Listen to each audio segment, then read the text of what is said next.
Sets relations functions. इस chapter में 3 topics हैं। सेट्स, रिलेशंस, फंक्शंस तीनों अलग अलग हैं। 1 बाय 1 हम पढ़ेंगे। पहले सेट्स।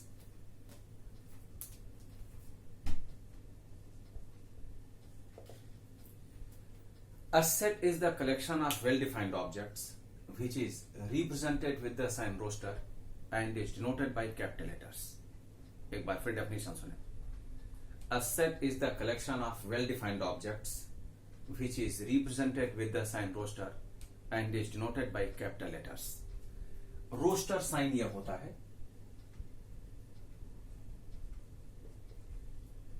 डेफिनेशन में यह कहा गया A set is the collection of well-defined objects. आप कहीं से भी कुछ ऑब्जेक्ट्स ले लें, कुछ न्यूमेरिकल वैल्यूज, कुछ भी आप ले सकते हैं। A set of data, लेकिन कंडीशन यह है कि वह वेल डिफाइंड होना चाहिए।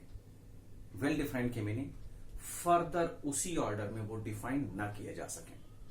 फॉर एग्जाम्पल, अगर मैं कर दूं 5 नेचुरल नंबर्स, तो 5 नेचुरल नंबर्स को डिफाइन करने का तरीका केवल एक है और वो ये है 1 2 3 4 5। दूसरा कोई तरीका ही नहीं है। अगर मैंने स्टेटमेंट केवल यही कहा है फर्स्ट 5 नेचुरल नंबर्स, तो उसे लिखने का तरीका केवल एक ही है और वो ये है। वॉवेल्स मैंने कहा, वॉवेल्स को डिफाइन करने या लिखने का तरीका केवल एक ही है और वो ये है और कोई दूसरा तरीका नहीं है। फर्स्ट 4 इवन नंबर्स, उसको डिफाइन करने का तरीका केवल ये है 2 4 6 8। यही मैंने कहा। वेल डिफाइंड ऑब्जेक्ट्स अगर आपको कहीं से मिल जाते हैं, उन्हें रोस्टर साइन के साथ रिप्रेजेंट करते हैं।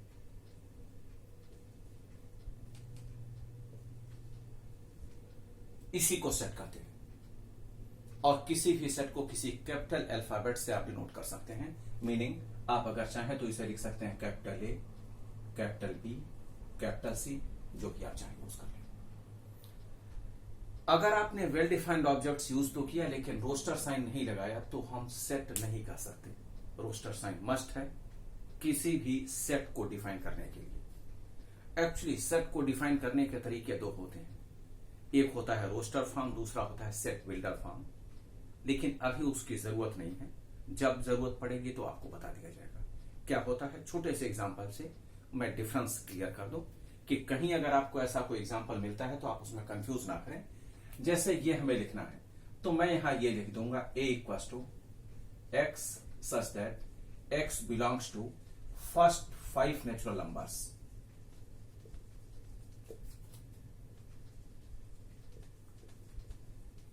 This is set builder form. Set builder form में जो ऑब्जेक्ट्स आपने यूज किया है उसी को स्टेटमेंट फॉर्म में लिख दिया जाता है। इसकी जरूरत अभी नहीं है, आगे अगर पड़ेगी तो आपको बता दिया जाएगा। अभी आप केवल इसी को यूज करते रहें। The objects belonging to A set is called an elements. जो ऑब्जेक्ट्स किसी भी सेट में यूज किए जाते हैं उसे एलिमेंट्स कहते हैं। जैसे 1 2 3 4 5 यह सेट ए के एलिमेंट्स है, AEIOU सेट बी के एलिमेंट्स है, 2 4 6 8 सेट सी के एलिमेंट्स है। कोई भी ऑब्जेक्ट जिस भी सेट को रिप्रेजेंट करते हैं उसे कहा जाता है बिलोंग्स टू। जैसे अगर मैं ये कह दूं 3 बिलोंग्स टू ए, इसकी मीनिंग 3 सेट ए का एक एलिमेंट है। या मैं कह दूं 6 belongs to C, 6 C set का एक एलिमेंट है। I belongs to B, B set में आई एक एलिमेंट है। लेकिन अगर कोई ऑब्जेक्ट जिसे हम एलिमेंट्स कहते हैं वह किसी सेट को रिप्रेजेंट नहीं करता, वह किसी सेट में नहीं आता, उसे हम कहते हैं डज नॉट बिलोंग्स टू। जैसे मैं ये कह सकता हूं 6 does not belongs to A set में 6 कोई एलिमेंट नहीं है। 5 does not belongs to C, C set में 5 कोई एलिमेंट नहीं है। B does not belongs to B, B small B element है, यह बी सेट में कोई एलिमेंट नहीं है। डज नॉट बिलोंग्स टू कर दिया, बिलोंग्स टू करके क्रॉस कर दिया। अगर एज्यूम करें कोई एक सेट हमने यूज किया,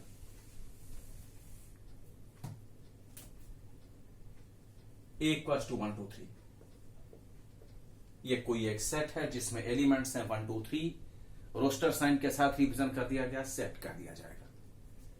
एक सेट हमने इसी के साथ और बनाया बी, जिसमें एलिमेंट्स हैं 2 3। अब अगर हम इस एग्जांपल को देखें तो इसमें जो बी सेट डिफाइन किया गया है या बी सेट में जो एलिमेंट्स डिफाइन किए गए हैं, यूज किए गए हैं, वह सारे एलिमेंट्स सेट ए में लिए गए थे। In other words we can say set A के ही तो सारे एलिमेंट्स सेट बी में लिए गए हैं। उस केस में अगर ऐसा कोई सेट हम क्रिएट करें कभी भी कहीं भी, अगर हम कोई ऐसा सेट क्रिएट करते हैं जिसके सारे एलिमेंट्स किसी दूसरे सेट से लिए गए हों, तो वह सेट पहले सेट का सबसेट कहा जाता है। देखें, बी सेट के एलिमेंट्स सेट ए से लिए गए हैं, तो हम यहां कह देंगे B is the subset of A. और जिस सेट से सबसेट्स बनाए जाते हैं उसे कहा जाता है सुपरसेट। तो किस सेट से ये सबसेट्स बनाए गए हैं? बहुत सारे सबसेट्स बनाए जा सकते हैं, अभी एक ही सबसेट बनाया गया। ए सेट से बी सबसेट बनाया गया, तो ए सेट को हम कह देंगे superset. A is the superset of B. लेकिन जरा सोचे कि अगर एक कोई सेट ए है, इसमें 1 2 3 है, तो इससे एक क्यों बहुत सारे सबसेट्स बनाए जा सकते हैं। जरा देखिए एक एग्जांपल। अगर एक कोई सेट ए है तो इससे एक सेट तो बनाया जा सकता है 1 2 3, दूसरा सेट बनाया जा सकता है 1 2, तीसरा सेट बनाया जा सकता है 1 3, नेक्स्ट बनाया जा सकता है 2 3, नेक्स्ट बनाया जा सकता है 1 2 3। इतने सबसेट्स बनाए जा सकते हैं ए सेट से। अब अगर हमसे यह पूछा जाए कि ए सेट से कितने सबसेट्स बनाए जा सकते हैं, कितने पॉसिबल सबसेट्स बनाए जा सकते हैं, तो ए सेट के एलिमेंट्स के बेस पर तो इतने ही सेट्स बनाए जा सकते हैं, जिसे सबसेट्स कहेंगे।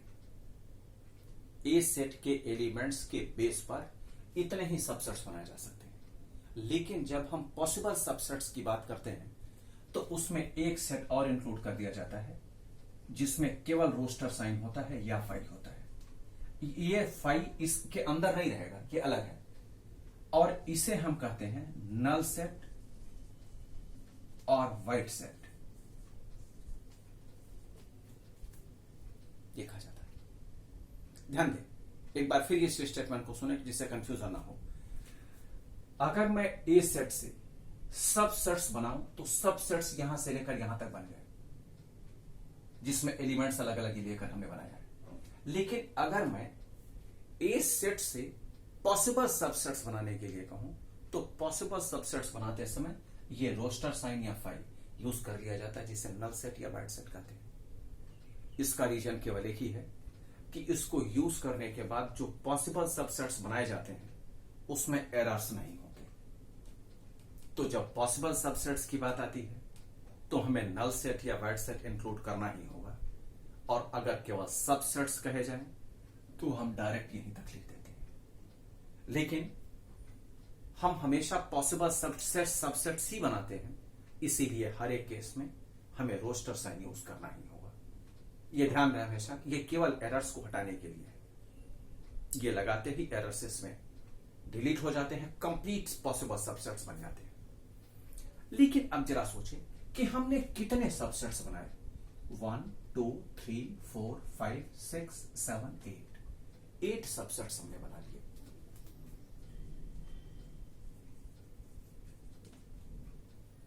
कब? जब ए सेट में 3 एलिमेंट्स थे तो हमने 8 सबसेट्स बना लिए। भाई 8 सबसेट्स को आप ये भी तो लिख सकते हैं 2⁻3।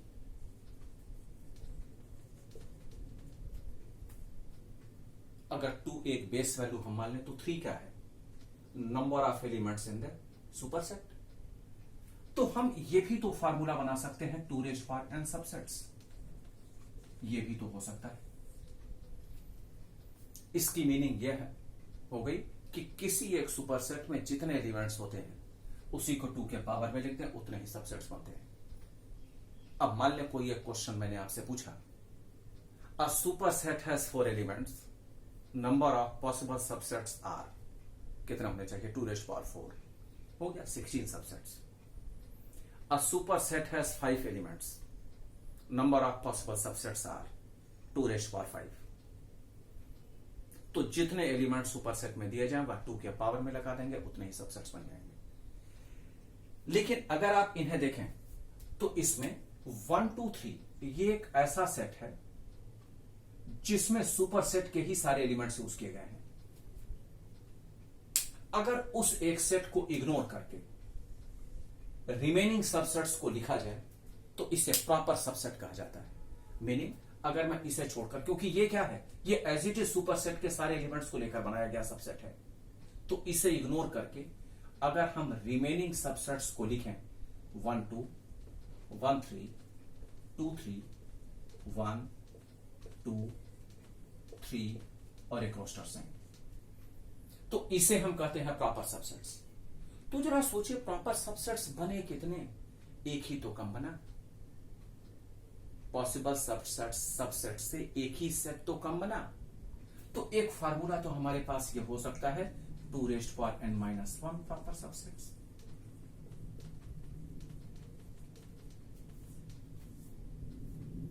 अब मान ली मैंने आपसे दूसरा क्वेश्चन पूछा, a super set has 5 elements, number of proper subsets are, तो क्या होना चाहिए 2⁵ -1 आगे है, पावर में लेंगे, ध्यान रहे आगे है पावर 2⁻n ही है केवल।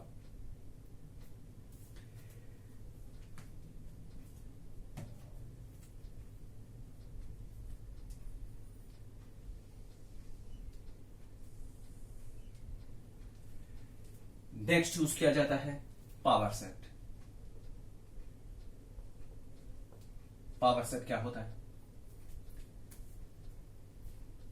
Collection of all possible subsets are called power set. Collection of all possible subsets, जितने आपने सबसेट्स क्रिएट किए हैं, अगर उन सभी सबसेट्स को भी एक सेट फॉर्म में रिप्रेजेंट कर दिया जाए तो इसी को पावर सेट कहते हैं, and is denoted by capital P।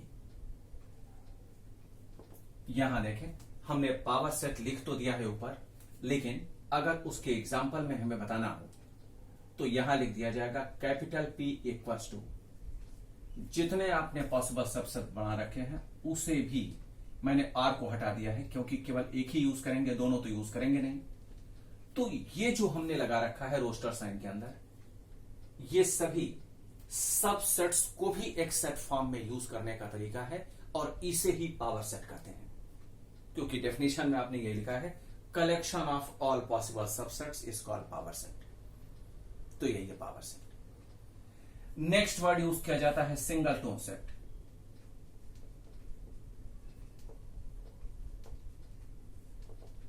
If a set has only one element, if a set has only one element, then this is known as singleton set. For example, A equals to 3, meaning इसकी कोई एक ऐसा set जिसमें केवल एक ही element हो उसे ही सिंगलटोन set कहा जाएगा। ध्यान रहे उसमें रोस्टर साइन नहीं आता। जैसे अगर आप केवल ये लिख दें ये तो नल है, इसे यूज नहीं कर सकते। एक कोई ऐसा सेट हम क्रिएट करें जिसमें एलिमेंट केवल एक ही हो, उसी को सिंगलटोन सेट कर दिया जाता है। तो जनरली जो सेट्स के बेसिक कॉन्सेप्ट्स में बताए जाते हैं वह 7 टाइप्स यूज किए जाते हैं। पहले इन्हें देख लेते हैं, उसके बाद आगे चलते हैं। पहला वर्ड हमने यूज किया सेट। सेट के डेफिनेशन में बता दिया गया कि अगर आपको कहीं से भी वेल डिफाइंड ऑब्जेक्ट्स मिल जाए, उन्हें रोस्टर साइन के साथ रिप्रेजेंट कर दें, उसे कैपिटल अल्फाबेट से डिनोट करें, उसी को सेट कर दिया जाता है। A set is the collection of well-defined objects which is represented with the sign roster and is denoted by capital letters. उसके बाद कुछ एलिमेंट्स वगैरह बताए गए हैं, वो यह है एग्जाम्पल में। दूसरा वर्ड बताया गया सबसेट। किसी एक सेट से अगर हम अलग अलग एलिमेंट्स को लेकर पॉसिबल सबसेट्स क्रिएट करें तो उसी को सबसेट कहा जाता है, और इसे कैलकुलेट करने का फार्मूला होता है 2⁻n। n number of elements in the super set. अब ये सुपर सेट क्या है, जिस एलिमेंट से सबसेट्स बनाए जाते हैं उसी को सुपरसेट कहा जाता है। लेकिन सबसेट्स को बनाते समय हम इसमें एरर्स न रह जाएं, एक और सेट क्रिएट करते हैं जिसे हम नल सेट या वाइड सेट कहते हैं। तो 3 टॉपिक्स तो हो गए, एक सेट, सुपरसेट, सबसेट। सुपरसेट भी देख लें, जिस सेट से पॉसिबल सबसेट्स या प्रॉपर सबसेट्स क्रिएट किए जाते हैं या बनाए जाते हैं उसी को हम सुपरसेट कह देते हैं। तो ये इतने वर्ड्स हो गए 4, sets, superset, subset, null set. अब आते हैं प्रॉपर सबसेट। प्रॉपर सबसेट किसी एक सुपरसेट से अगर हम अलग अलग एलिमेंट्स को लेकर सबसेट्स बनाएं, पॉसिबल सबसेट्स बनाएं, तो उसमें एक सेट का ऑर्डर वही रहेगा जो सुपरसेट के एलिमेंट्स से लेकर बनता है। उसे इग्नोर करने के बाद रिमेनिंग सबसेट्स को प्रॉपर सबसेट्स कह दिया जाता है। और इसे कैलकुलेट करने का फार्मूला होता है 2n-1। n क्या है? Again number of elements in the superset. Power set, collection of all possible subsets is called power set. कहीं भी अगर आपको सबसेट्स डिफाइंड मिलते हैं, पॉसिबल सबसेट्स अगर कहीं आपको डिफाइंड मिल जाए, उन्हें भी एक सेट फॉर्म में रिप्रेजेंट कर दें, इसी को हम पावर सेट कर देते हैं। सिंगलटोन सेट, कोई एक ऐसा सेट जिसमें केवल एक ही एलिमेंट डिफाइन किया गया है, उसे ही सिंगलटोन सेट कह दिया जाता है, जिसका एग्जांपल ये रहा। नेक्स्ट,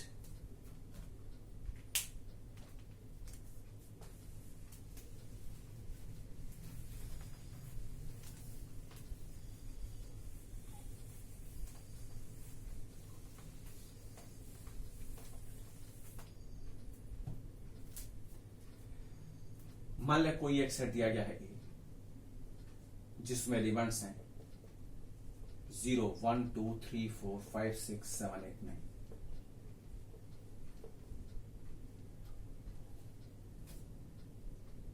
इस एक सेट से हमने 2 सबसेट्स क्रिएट किया, एक बी और दूसरा सी।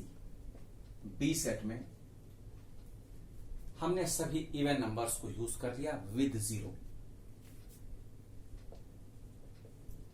0, 2, 4, 6, 8। और सी सेट में फर्स्ट 5 नेचुरल नंबर्स 1, 2, 3, 4, 5 बी और सी है। एक वर्ड, इसका डिटेल्स हम पढ़ते हैं प्रोबेबिलिटी में, लेकिन अभी इसकी जरूरत आ गई तो वह आपको बता दिया जाए। कॉम्प्लीमेंट्री। कॉम्प्लीमेंट्री क्या होता है पहले आपको बता दिया जाए। अगर कोई एक बी सेट है तो इसके कॉम्प्लीमेंट्री को अगर आप डिफाइन करना चाहते हैं तो उसे डिनोट करते हैं बी डैश या बी रेस्ट पावर सी या बी बार। इससे कॉम्प्लीमेंट्री को डिनोट किया जाता है। कॉम्प्लीमेंट्री होता क्या है? उल्टा, अगर आप बी सेट में कुछ एलिमेंट्स लिख रहे हैं तो ओरिजिनल सेट के बेस पर, तो जो उसके अपोजिट एलिमेंट्स डिफाइन किए जाएंगे उसी को कॉम्प्लीमेंट्री कह दिया जाएगा। जैसे एक एग्जांपल इसी में देख लें। बी सेट में हमने एलिमेंट्स लिखा है 0, 2, 4, 6, 8।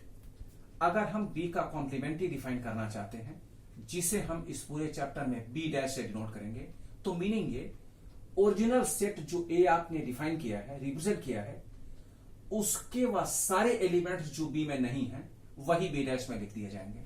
तो कौन कौन से एलिमेंट्स नहीं है बी में? 1, 3, 5, 7, 9। इसी को बी डैश कहेंगे, इसे बी कॉम्प्लीमेंट्री कहा जाता है। ओरिजिनल सेट में जो सेट है जो आपने डिफाइन किया है, उसको निकालने के बाद जो रिमेनिंग एलिमेंट्स बचते हैं उसी को कॉम्प्लीमेंट्री कहा जाता है। अब जरा देखें, हमने एक सेट क्रिएट किया जिससे हमने 2 सबसेट्स बनाए। हम अगर चाहें तो और भी सबसेट्स बना सकते हैं, बहुत सारे बना सकते हैं। कितने बना सकते हैं?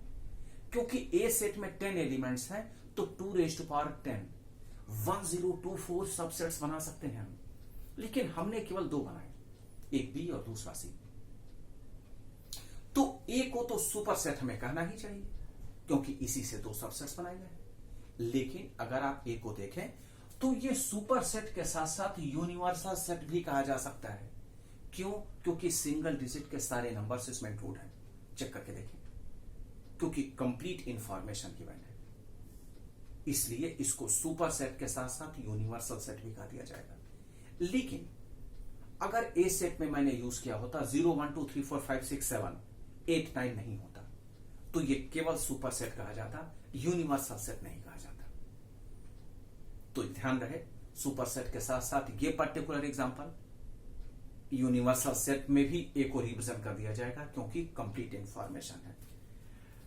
सी डैश को अगर हम यूज करना चाहें तो सी डैश क्या होना चाहिए, ये भी जरा देखें। 1 2 3 4 5 को छोड़कर बस सारे जो यहां हैं बताएं, 0 2 4 6 8 इतना ही रहेंगे। चलिए जी, ठीक है।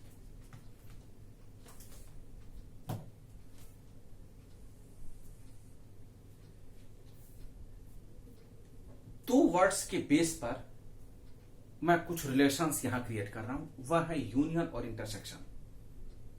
यूनियन क्या होता है और इंटरसेक्शन क्या होता है?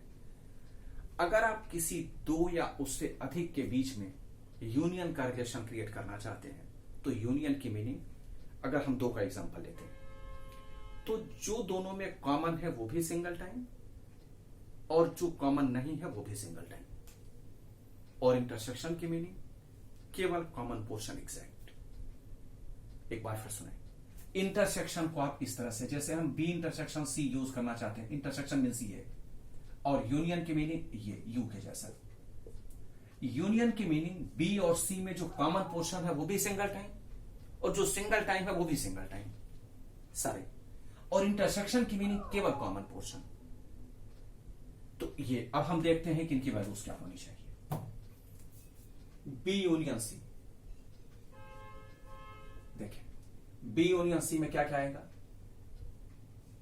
0 single time, 1 single time, 2 single time, 3 4 common portion है single time, 5 6 8।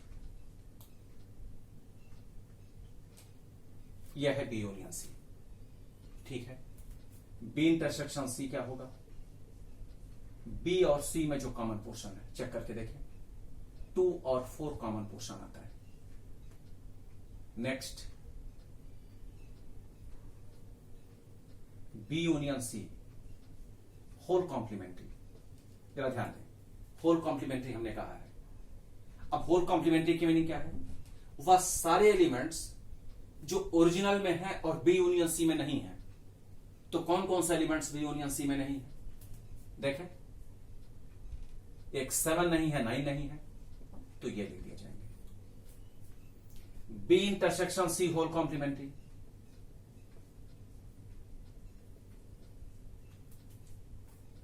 B intersection C whole complementary की मीनिंग वह सारे एलिमेंट जो ओरिजिनल में है और बी इंटरसेक्शन सी में नहीं है, मीनिंग 2 4 को छोड़कर सारे क्या हो जाएंगे, 0 1 3 5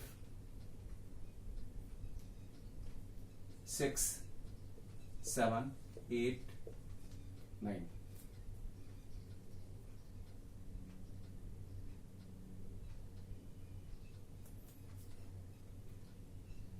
B complementary union C complementary,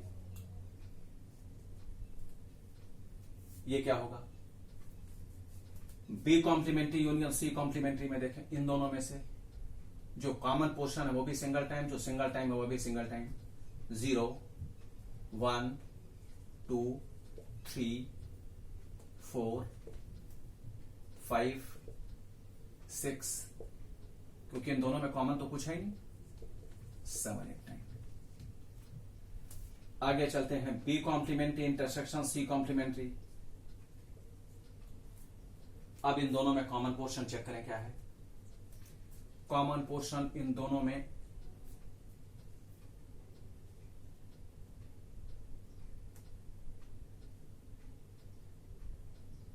एक गलती हो गई, देखें, सी कॉम्प्लीमेंट्री, सी कॉम्प्लीमेंट्री में ये नहीं आएंगे ना, 0 2 नहीं आएगा, यहां क्या होगा, सी कॉम्प्लीमेंट्री 0 1 2 3 4 5 तो आएंगे नहीं, ये आएगा। ये देखें, ये आएगा सी कॉम्प्लीमेंट्री। इस सब तो कोई गलती नहीं है, यहां देख लिया बी कॉम्प्लीमेंट्री सी, ये तो ठीक है, यूज हो गया। 2 नहीं आएगा इसमें, और कौन नहीं आएगा, 4 नहीं आएगा। एक बार फिर से बना ले इन दोनों में, 0 1 3 5 6 7 8 9। B complementary intersection C complementary, इन दोनों में कॉमन पोर्शन चेक करें 7 और 9। Next B complementary union C complementary का होल कॉम्प्लीमेंट्री। एक बार देखें, B complementary union C complementary ये है, इसमें जो नहीं है और यूनिवर्सल में है केवल 2 और 4 ही ऐसे एलिमेंट्स हैं, तो 2 और 4 आ गए। नेक्स्ट है B complementary intersection C complementary whole complementary, meaning B complementary inter C complementary ये है 7 9। इसके मीनिंग 7 9 को छोड़कर सारे जो यूनिवर्सल में हैं 0 1 2 3 4 5 6 8, 7 और 9 को छोड़कर। यूनियन और इंटरसेक्शन से रिलेटेड ये कुछ रिलेशंस क्रिएट किए गए। अब जरा हम देखें तो ये बी यूनियन सी में जो एलिमेंट्स हैं 0 1 2 3 4 5 6 8, क्या यही यहां नहीं है? 2 4 देखें, और कहां है 2 4? यहां है। 7 9 कहां है? ये रहा। ये दोनों मैच करके देखें, सारे एलिमेंट मैच करके। तो फार्मूला हम बना सकते हैं number of elements of B union C equals to number of elements of, क्योंकि फर्स्ट लास्ट से मैच हो रहा है, B complementary intersection C complementary, number of elements of B intersection C. दूसरा चेक करें, ये किससे मैच होगा? 2 4 यहां से, B complementary union C complementary का होल कॉम्प्लीमेंट्री। तीसरा चेक करें, B union C whole complementary, number of elements of, ये तीसरे से मैच हो रहा है, B complementary intersection C complementary, और ये दोनों मैच हो रहे हैं। तो number of elements of B intersection C whole complementary equals to number of elements of B complementary union C complementary. Union और इंटरसेक्शन से रिलेटेड इस फॉर्मूले को डिफाइन किया था डी मॉर्गन ने, इसलिए उन्हीं के नाम पर हम इसे डी मॉर्गन्स लॉ कहते हैं। इन्होंने और भी फॉर्मूलेज बताए जो हम डिस्कस करेंगे।